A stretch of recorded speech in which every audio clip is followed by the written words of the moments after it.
C'est un véritable fléau pour le Val-de-Loire et les jardiniers des grands sites touristiques. La pyrale du buis, cette petite chenille verte venue d'Asie, elle se nourrit exclusivement de feuilles de buis. Il faut donc surveiller et traiter pour gérer cette invasion grandissante. Illustration ce soir dans les jardins du château de Villandry, victimes eux aussi de la voracité des insectes. Denis Gannet et Francis Simoès.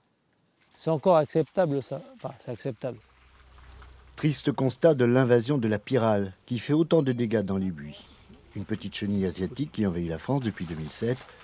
Pour Laurent Portugaise, chef jardinier de Villandry qui possède 15 km linéaires de l'arbuste, avec ses 10 équipiers, c'est une veille quotidienne pendant quelques mois. Le cycle du papillon, on va dire, ou alors de œuf à œuf, est de 2 mois. C'est-à-dire que la chenille passe tout l'hiver bien cachée dans un cocon, dans les feuilles de buis, donc là elle est intouchable. Dès le mois de mars, dès les premiers rayons du soleil, elle ressort, elle commence à manger, et là on est parti pour 2 mois.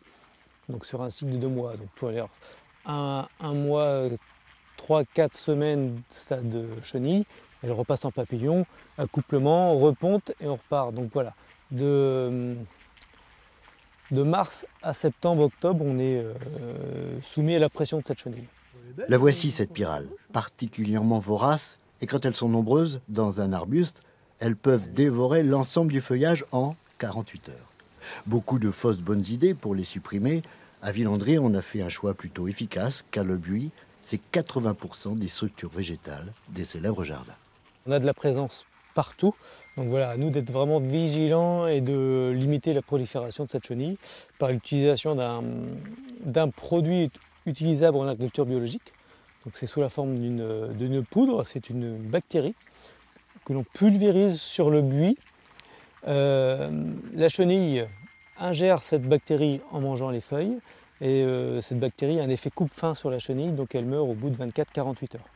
Nombreux sont les particuliers qui ont vu leur buis être attaqué cet été par ces chenilles qui deviennent des papillons de nuit. Couper l'arbuste à la moitié et vaporiser cette bactérie, le bacillus, serait le meilleur des traitements.